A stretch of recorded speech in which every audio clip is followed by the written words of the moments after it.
دينار لا يؤديه إليك إلا ما دمت عليه قائما ذلك بأنهم قالوا ليس علينا في الأميين سبيل ويقولون على الله الكذب وهم يعلمون صدق الله العظيم. اللهم صل على محمد وعلى آل محمد كما صليت على إبراهيم وعلى آل إبراهيم إنك حميد مجيد. اللهم بارك على محمد وعلى آل محمد كما باركت على إبراهيم وعلى آل إبراهيم إنك حميد مجيد. تیسرے پارے کا 16واں رکوع ہے اور سورہ آل عمران کی آیت نمبر 75 سے درس کا آغاز ہو رہا ہے. یہودیوں کے بارے میں اللہ فرماتے ہیں کہ بعض ایسے لوگ ہیں کہ ان کے پاس ڈھیروں سونا بطور امانت رکھ دیں اور جب آپ مانگیں گے تو وہ آپ کو واپس کر دیں گے. یہاں سے یہ معلوم ہوتا ہے کہ کسی کے اندر اگر کوئی خوبی ہو تو اس خوبی کو بیان کرنا چاہیے، بتانا چاہیے. دیکھیں سورہ بقرہ یہودیوں کی بے وفائیوں سے، بے راہ رویوں سے بھری پڑی ہے، لیکن جو خوبی ان کے اندر اللہ اسے بیان فرما رہے ہیں اور فرمایا کہ انہی میں سے بعض ایسے بھی ہیں کہ اگر آپ 1 دینار صرف بطور امانت رکھ دیں تو یہ واپس نہیں کریں گے. یعنی ایسے کم ظرف لوگ بھی ہیں، ایسے بددیانت بھی ہیں کہ 1 دینار پر اپنا ایمان بیچ دیں گے، اور ایسے بھی ہیں کہ ڈھیروں سونا ہو تو واپس کر دیتے ہیں. پھر فرمایا کہ الا ما دمت علیہ قائما، جب تک آپ اس کے سر پہ کھڑے نہ رہیں وہ 1 دینار بھی آپ کو واپس نہیں دے گا.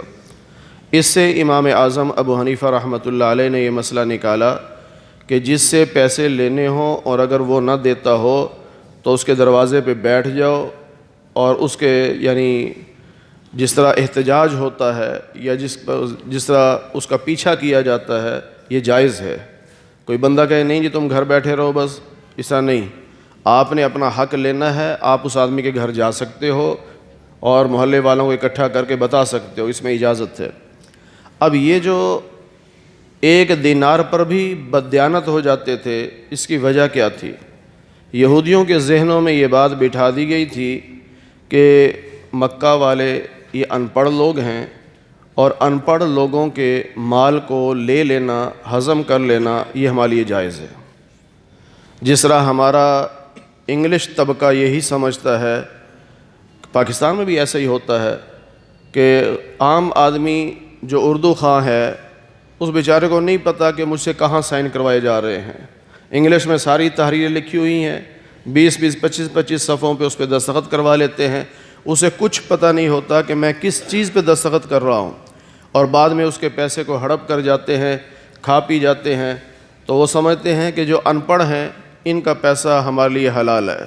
یہ یہودیوں کا مزاج تھا. خدارا مسلمان کا یہ مزاج نہیں ہونا چاہیے.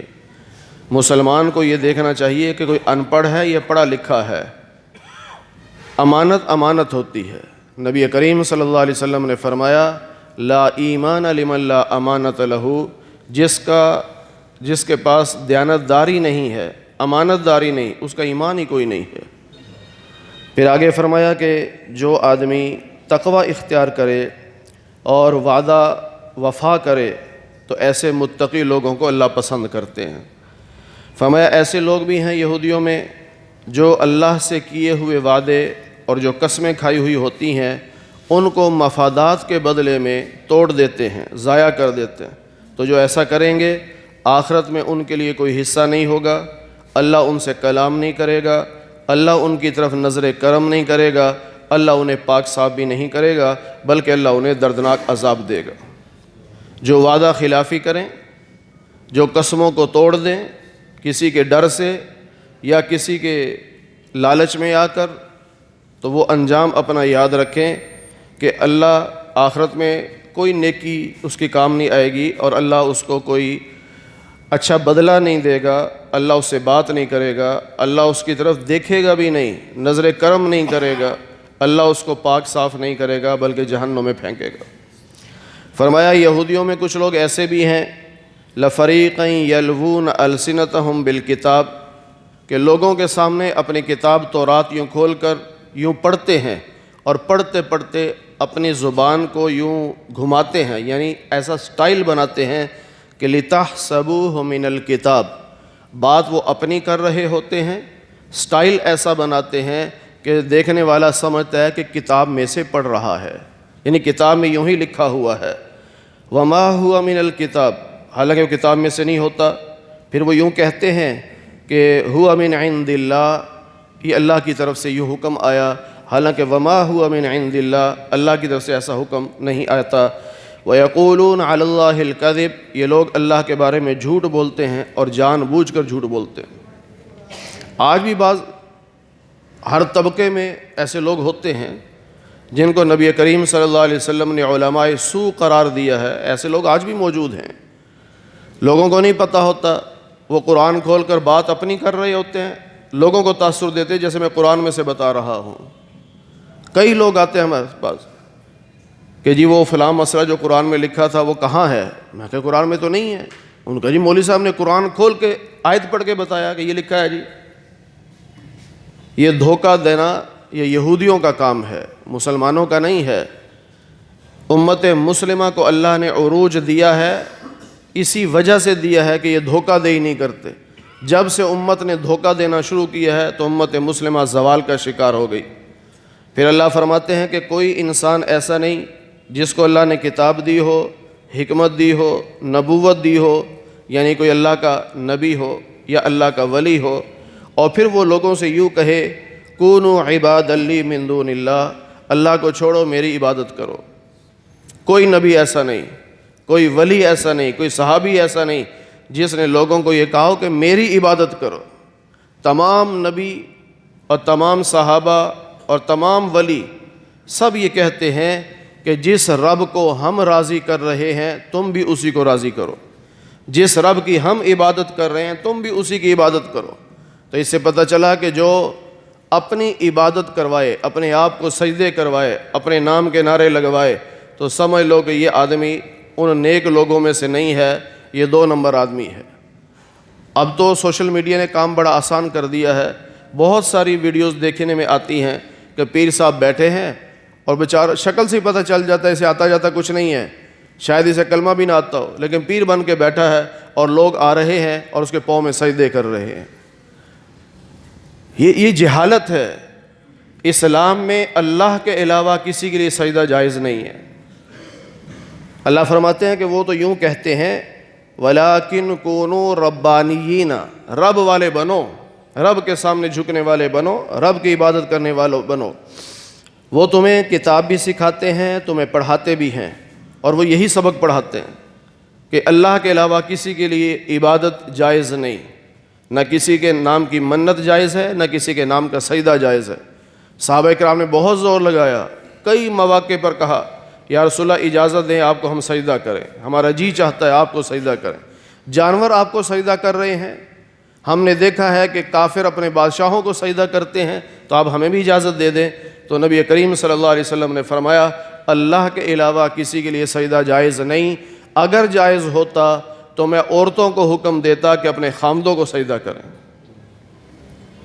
پھر فرمایا وَلَا يَأْمُرَكُمْ أَن تَتَّخِذُوا الْمَلَائِكَةَ، اب یہ نبی اور ولی یہ تو نہیں کہہ سکتے کہ تم فرشتوں کو یا نبیوں کو خدا سمجھ لو، نہیں، یہ اللہ کی مخلوق ہے۔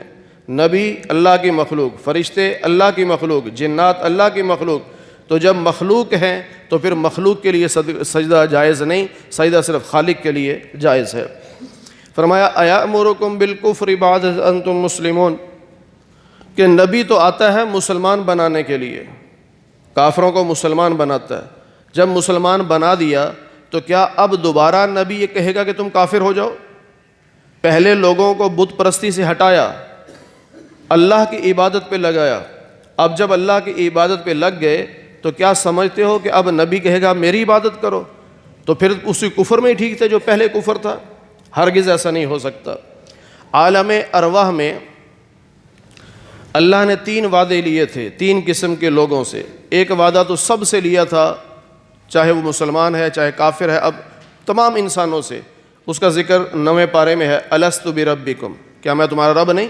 تو سب نے کہا تھا اللہ آپ ہمارے رب ہیں، یہ وعدہ ہم سب نے کیا تھا۔ دوسرا وعدہ اللہ نے اہل کتاب سے لیا تھا، اہل کتاب سے یہ وعدہ لیا تھا، اسی صورت کے آخر میں آئے گا کہ تمہیں جو کتاب ملے گی اس کتاب کو لوگوں کے سامنے کھول کے بیان کرنا، چھپانا نہیں، لیکن اہل کتاب نے اس وعدے کی خلاف ورزی کی۔ تیسرا وعدہ اللہ نے انبیاء سے لیا تھا، 1.25 لاکھ انبیاء سے وعدہ لیا۔ وہ وعدہ یہ تھا کہ جب میں تمہیں کتاب دوں گا، نبوت دوں گا، پھر تمہارے پاس میرے محبوب رسول آئیں گے، محمد صلی اللہ علیہ وسلم، اور وہ تمہاری کتابوں کی بھی تصدیق کریں گے۔ تمہارا کام کیا ہوگا؟ لَتُؤْمِنُنَّ بِهِ وَلَتَنْصُرُنَّ، کہ تم اس نبی کا کلمہ بھی پڑھو گے، اس پر ایمان لاؤ گے، اور اس نبی کی مدد بھی کرو گے۔ اس پر اللہ نے پوچھا اَأَقْرَرْتُمْ، اقرار کرتے ہو کہ نہیں، وعدہ کرتے ہو کہ نہیں؟ تو سب نے کہا تھا اقررنا، 1.25 لاکھ نبیوں نے کہا اے اللہ ہم اقرار کرتے ہیں، ہم وعدہ کرتے ہیں کہ جب آپ کے محبوب رسول آئیں گے ہم ان کا کلمہ بھی پڑھیں گے، ہم ان کی مدد بھی کریں گے۔ اس لیے پھر ہر نبی نے اپنی قوم کو یہ خبر دی کہ میرے بعد ایک نبی آئیں گے، آخری زمانہ ہوگا، جو امام الانبیاء ہوں گے، اور جو مکہ میں پیدا ہوں گے، مدینہ میں ہجرت کریں گے، دونوں کندھوں کے درمیان کمر پہ مہر نبوت لگی ہوئی ہوگی۔ ہر نبی نے اپنی اپنی قوم کو یہ پیشن گوئی کی کہ اگر تمہارے زمانے میں آ جائیں تو کلمہ پڑھنا۔ پھر یہ تو مدد ہے کہ ہر ایک نے اعلان کرتے رہے۔ پھر ایمان کب لائیے؟ ایمان تو اسی وقت شروع ہو گیا تھا جب اقررنا کہہ دیا کہ ہم نے تو مان لیا یا اللہ، جب مان لیا تو ایمان تو شروع ہو گیا۔ لیکن دنیا کو کیسے پتہ چلے کہ 1.25 لاکھ نبی جو تھے یہ محمد رسول اللہ صلی اللہ علیہ وسلم کا کلمہ پڑھنے والے تھے؟ اس کا اظہار اللہ نے معراج کے سفر پہ کروایا کہ بیت المقدس میں 1.25 لاکھ نبیوں کو سب کو جمع کیا، اور سب کی صفیں بنی، اور جبریل نے اذان دی، اور پھر نماز کی اقامت کہی، اور پھر ہمارے نبی کا ہاتھ پکڑ کے مصلی پہ کھڑا کر کے جبریل نے ایک جملہ کہا، یا محمد صلی اللہ علیہ وسلم، میں نے مشرق سے مغرب نظر دوڑائی ہے، میں نے شمال سے جنوب نظر دوڑائی ہے، میں نے فرش سے عرش تک نظر دوڑائی ہے، آپ سے بڑا مجھے کوئی نظر نہیں آیا، اس لیے آپ نماز پڑھائیے۔ اب آپ امام الانبیاء بنے ہیں، 1.25 لاکھ نبیوں نے آپ کے پیچھے نماز پڑھی ہے، تو امام یعنی جو نبی ہوتا ہے وہ کسی کا مقتدی نہیں ہوتا، ہمیشہ نبی امام ہوتا ہے۔